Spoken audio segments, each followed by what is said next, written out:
can't be true. No! It can't be true! No!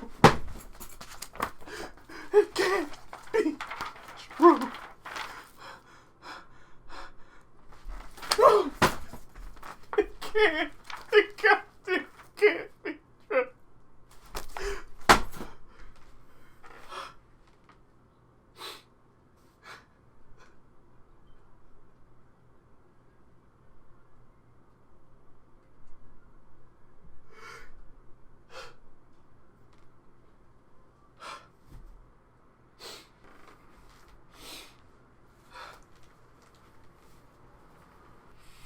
Can't be true. Can't be true.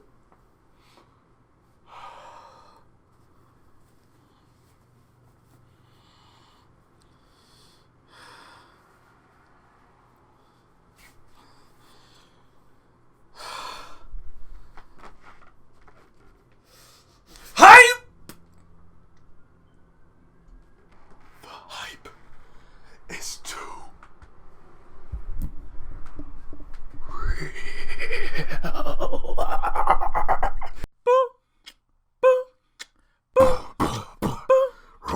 Brandino Wolfensteino.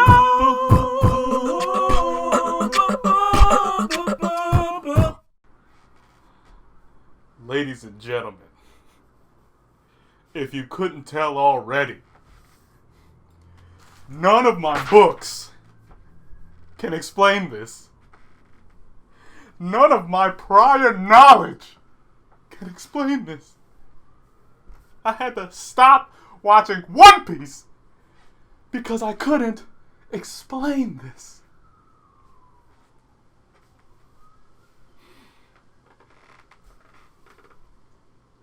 Guinness, give me guidance. Because Toriko is too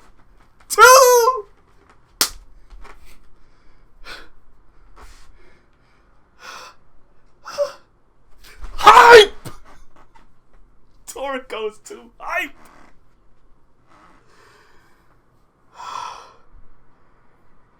Every week they've been doing this to. I'm gonna catch a heart attack if this keeps up.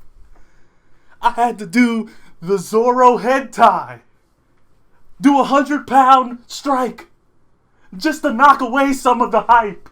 Because it's so hype in here right now. Toriko 341. Give me a minute.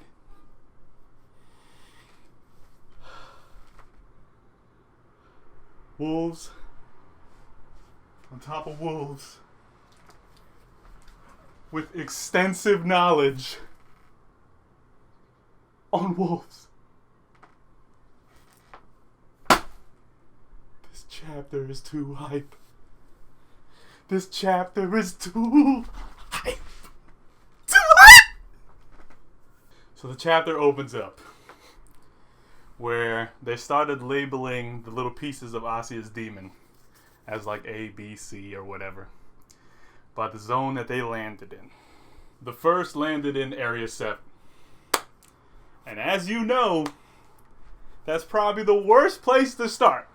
Because you know Monkey King Bambina, as I said before, is not messing around. Even though he's always messing around.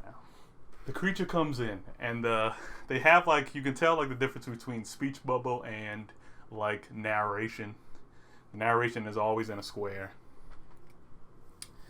And in the narration, it says that this creature, we're going to call it A, is so used to it was so used to the memories of the tastes of the food that it used to eat eons ago, that it deemed all of these monkeys that were trained, specially trained and powerful, in the way of Embu, which is Monkey King's own brand of Kung Fu Gong Fu justice. His own brand. They're all trained in it. And he didn't even see them as a threat. All they were to him was pieces of food that he didn't pick up yet. He goes around and he starts eating all the monkeys that just happen to be in the area that were there. When I tell you this thing is straight out of a nightmare, it is like the worst thing. And for it to be like a ball of compact, just like globules of nothingness, and then it just opens up all of these mouths with like alien tongues that just come out with more mouths and just eyeballs flying all over the place. And this thing is crazy looking.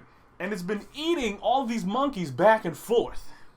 It gets to the one monkey, which it's been a while since I've seen him, but you know the little monkey with the umbrella that was always like really skinny and had like the ears, and it kind of basically like talked to Toriko and kind of helped them along their path up the 100G mountain. It ate all of the monkeys around here, and he was the last one. And I'm like, no, not him, not the kid, not the kid, not the kid. And then it says out of all of, oh my gosh, why now?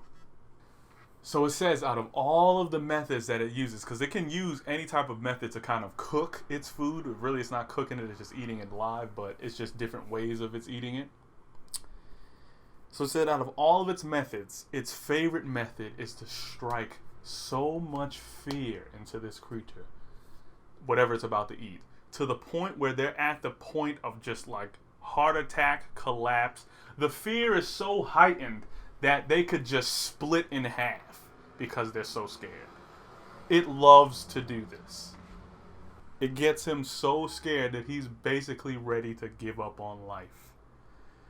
And then grabs him up, sharpens the fangs.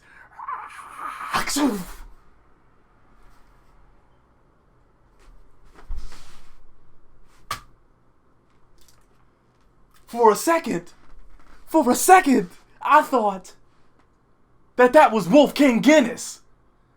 For a second, I was like, did he kill Toriko? Like, how did he get all the way over here? Because Wolf King Guinness is supposed to be number one out of all of the kings who reigns over all of the lands. He can get to anywhere if he wanted to. But that wasn't Guinness. Oh no. Oh no. My man, Toriko, came to the rescue. On the wolf, baby! On the wolf. Toriko comes, saves my man from the jaws of death, and then throws him the glare. Like I understand what fear is, but you won't hurt my friends. So, and not only that,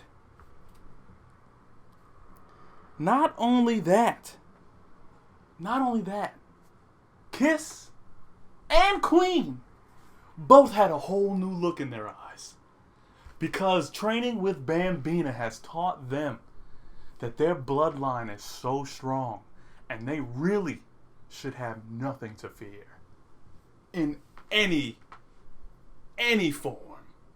They are the children of gods. Bambina. But the thing is, because since it can feel fear, it was like looking at them, and it could still sense the fear in them. But then it lost its focus on them because something was behind them, coming at them at full force. This thing had no fear in its heart. None. The only thing that was exuberating out of this thing's body was excitement. A challenge. For once. A real challenge. Monkey King with the knee. Monkey King with the knee. Tybo. Tybo. Cracks him. Dead in his mouth. Like, yes. The first to land the blow on these ridiculous creatures. Of course, Monkey King Bambina's cheesing the whole time, like.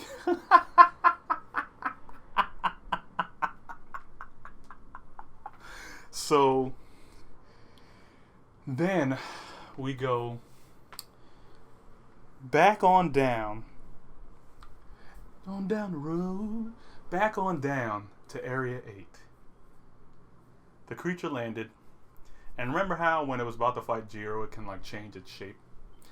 The creature landed and expanded to the largest it could be, because it realized that the creatures on this plane was a lot larger than it. Something like, okay, this thing's probably gonna be massive. Whoa, no! Horse King Heracles steps down, staring into the face of this little threat.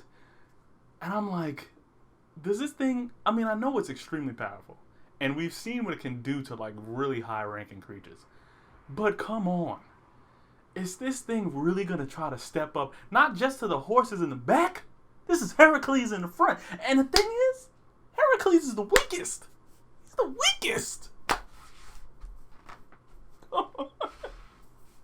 This chapter hyped every last one of the kings, and I'm hyping them too. So we go to the next area.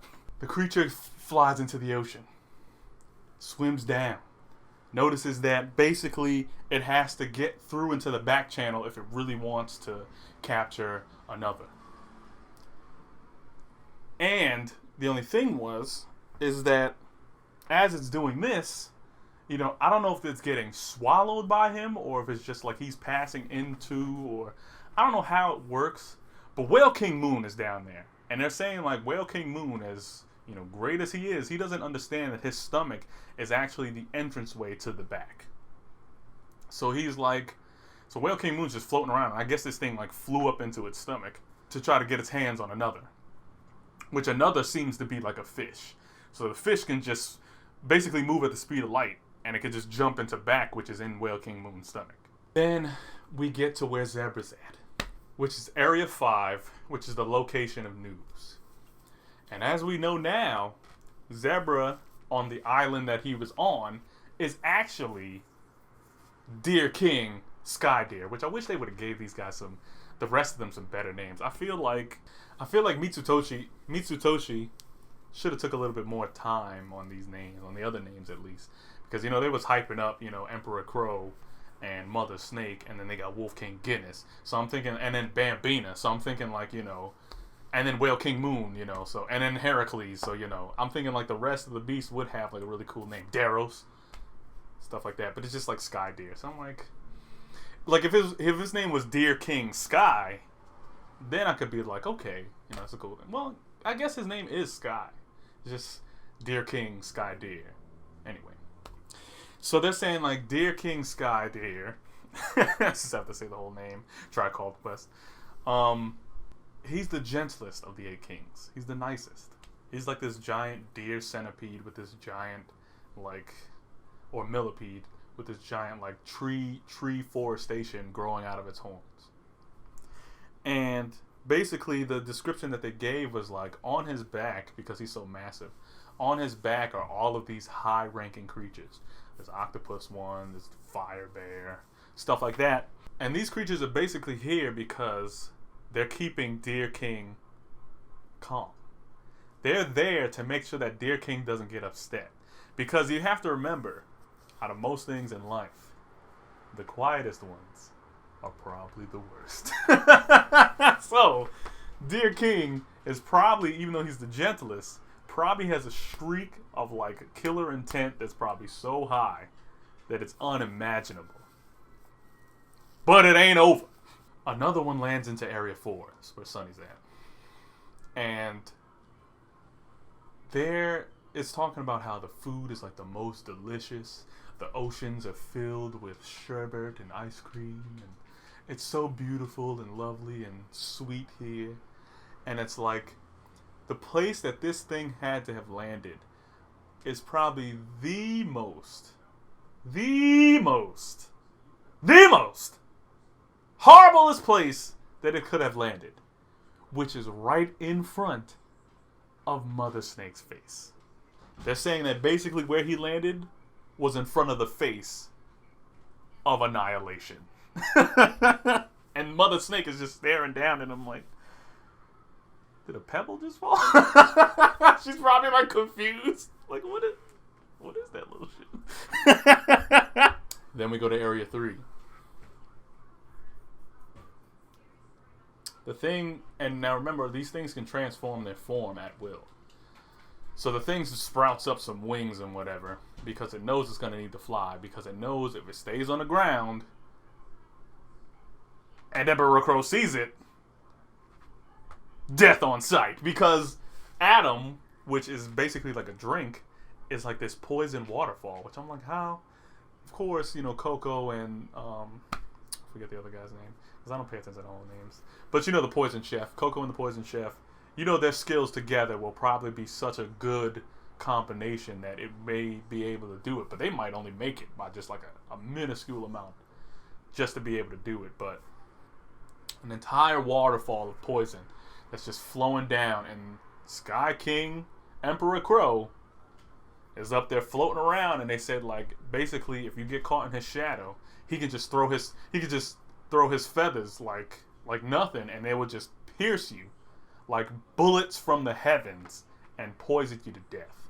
I mean, the impact will probably kill you immediately, but if you're strong enough, the poison will get you next. And then last but not least,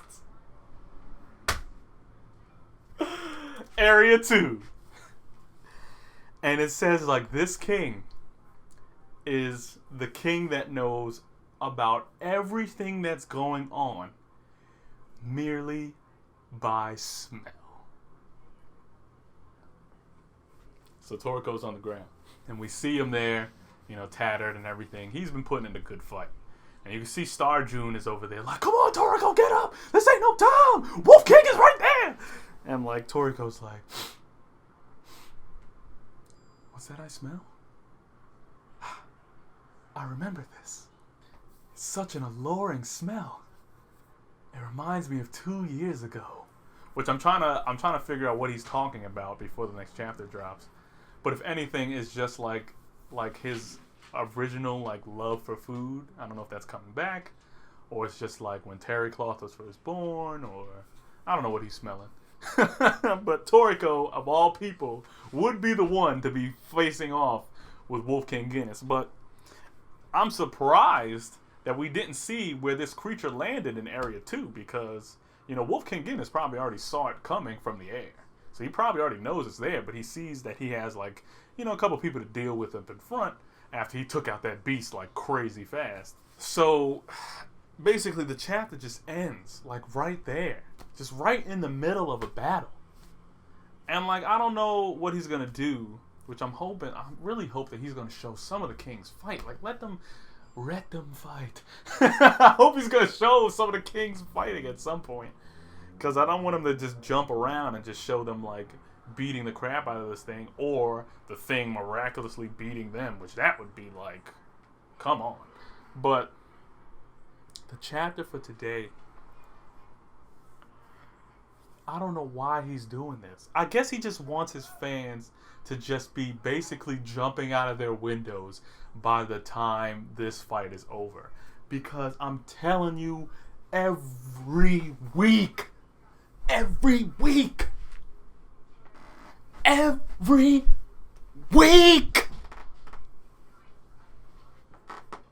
the hype is so real. So don't let the fact that, once again, the fights have not even started, and the hype is so high that we don't know what's gonna come next. Get you down! If there Because the dawn was a thing always rises that you could do on a new day. at the end, that thing would be to subscribe.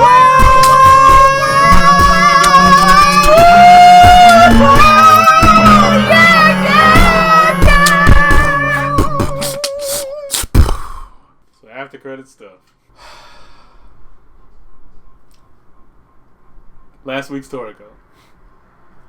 Boku no. Sorry guys, but Wisdom Wednesdays is on a bit of a hiatus because the last video it just would not stop messing up. I don't know what was going on with it. I guess the wisdom wasn't wise enough, so I guess the world decided, let's not put that one out.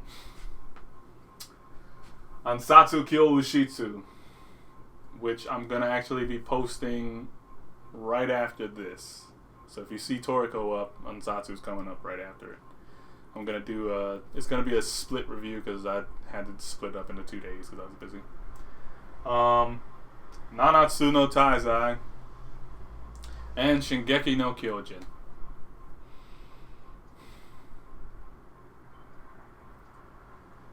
So hype.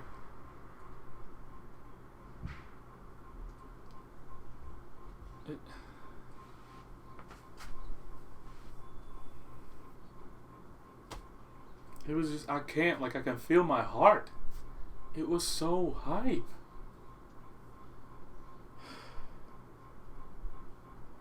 Thanks for watching.